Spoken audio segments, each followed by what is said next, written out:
job of protecting my mom. As long as she has people around who are yes people, I know that she's not getting the that she needs or getting better. She could die. I've got so much money. I want it for my son. It seems that Wendy's son, Kevin Jr., is not keeping up with the news of Wendy's incapacitation, since he recently blamed his mother's suffering on his serial unfaithful deadbeat father, Kevin Hunter. Furthermore, there are speculations that he even plans to sue his father. Wendy's health deteriorated significantly after Kevin humiliated her and stole all of her money. She never truly recovered from the pain of all that betrayal. And things basically went south for her after that. Kevin Jr. was the only one who seemed to care about Wendy's well-being, so he has been keeping an eye on her and protecting her even while she was in pain and being transported from one hospital to another by her guardian. His father, however, once tried to get her to give him alimony and even tried to have their divorce revoked so he could get her money. We first heard Kevin Jr. talk about his mother's health in the documentary Where is Wendy Williams, which aired on Lifetime in February. We even got to see Wendy talk on her own about how this conservatorship, which she was placed in by Will Fargo, has affected her mental health. She claimed that she was now broke as a result of alleged theft from her legal guardian, Sabrina Morrissey, by the people who were meant to protect her. In an interview with the U.S. Sun, Kevin Jr., who was also very concerned about Wendy, was open about how her financial guardian and her entire team were exploiting her. He accused them of putting money before her health and overworking her despite her declining condition. I know that she would never agree to any of the things that are happening if she were in her right mind. Even if it's painful to see her being used, I know that ensuring her well-being as a person comes first. Because she will finally realize what has been going on. Madness. He continued by saying that even if she may not be in the best of health, the people in her life have made it more important for her to keep earning money, which in my opinion should not be a top priority. Furthermore, the person who was hired is taking advantage of someone who needs to change.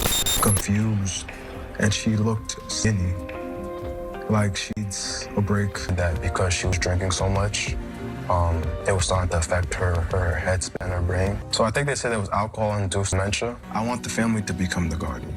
And you guys are ready to take care of her? 100%. As long as she has people around who are yes people, the same thing is always going to occur where she would ultimately just find any excuse to be by herself so she can get back to.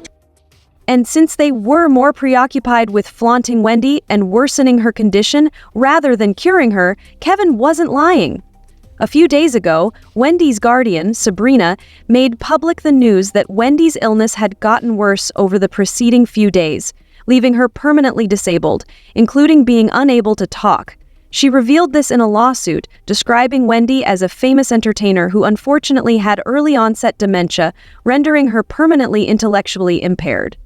In the same document, she also entered a plea asking the courts to protect Williams's privacy by eliminating some information that had previously been disclosed in the case on her finances, health, and close relationships.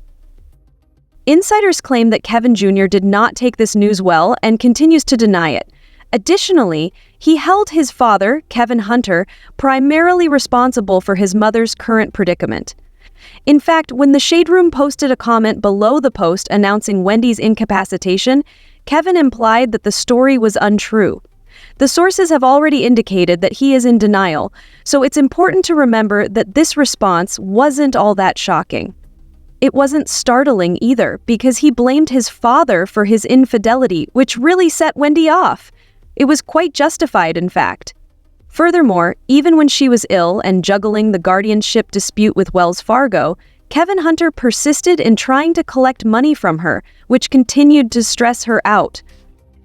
All of you heard accurately, yes. After Wells Fargo took all of her assets and placed her under guardianship, she stopped making Kevin Sr. alimony payments.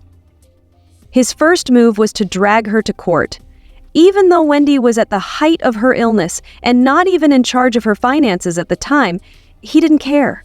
All he cared about was the money. Apparently, alimony payments were his main source of income, and he and his sidekick, Sharina Hudson, started to struggle significantly when they stopped coming in. "I have fallen behind on most of my bills," he added, according to court documents obtained by the U.S. Sun. "I live in a community that requires homeowners association dues, and I am currently behind on my payments."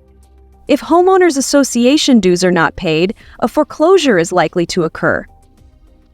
He added that my motor insurance hasn't been paid because I haven't gotten my monthly severance payments. I am behind on my credit card payments since I don't have enough money after the severance payments were suspended. My life has been greatly affected since the plaintiff stopped making payments under our settlement agreement. This man proves he's more than a clown every single day, kid. He didn't think to save a single penny because he and his mistress were living off of Wendy's money and assumed that she would keep paying them every month. Luckily for Wendy, the judge saw through Kevin's nonsense and denied his request. Because his request was not urgent, the judge dismissed his application without prejudice. As it happens, Wendy was able to stop paying them alimony without any consequences, since, although the divorce agreement stipulated that she had to send them checks every month, it also stated that she could only do so if she kept hosting talk shows. In addition, Wendy Williams' program was canceled when she fell unwell, so she didn't have to pay him anymore. Kevin's financial situation continued to worsen after this, and he eventually sold his Florida house for $1.2 million.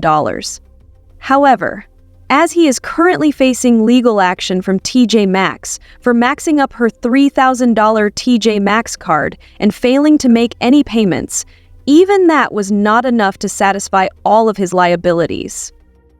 At my employment, the minimum TJ Maxx card payment is $25 to $30.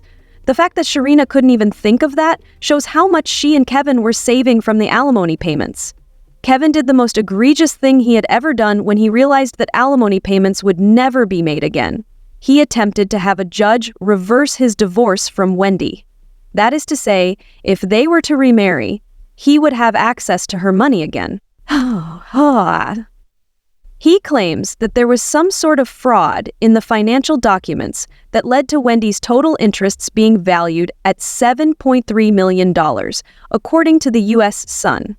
However, in 2022, Wendy's best friend, Regina Schell, filed an affidavit stating that she had over $55 million in her bank account. He argues that the extra $48 million was kept hidden from him throughout the divorce process and that it was improperly concealed during the divorce. This was not acceptable to Wendy's guardian, Sabrina, who asserted that Kevin had stated at the time of the divorce that he was entirely content, understood the procedure, and had consulted a professional to properly comprehend the assets and his rights. He has absolutely no justification for resuming the divorce proceedings in relation to such assets. This place is becoming a little messy. Everyone else is in here fighting over Wendy's money while she fights for her life. Kevin Jr. is reportedly not even in contact with his father. Furthermore, the possibility that he will ever speak to him is decreasing because Wendy will now be spending the remainder of her life in a wheelchair. As usual, everyone had their own thoughts about this. As this person said, he should be charged with fraud. He cheated, wasted all of his money, is deadbeat, and earns nothing. He should be ashamed. Another person wrote, I believe her son should be in charge and take care of her. Because he has her best interests at heart, he will look after her, make sure she gets what she needs, and make sure she does what she needs. This questionable and malevolent guardianship is not helping her in any way. She had to work hard to earn her money. She needs her family now. She's becoming worse. Which seems reasonable. I think her son is her only hope. This is terrible, but now I want to know what you think. What do you think about the inability of Wendy Williams? And do any of you think that the pain he inflicted on her was the real cause of her illness? You all knew what was to be done. Kindly leave your thoughts in the comment section below. Don't forget to head here to watch this other really chaotic movie.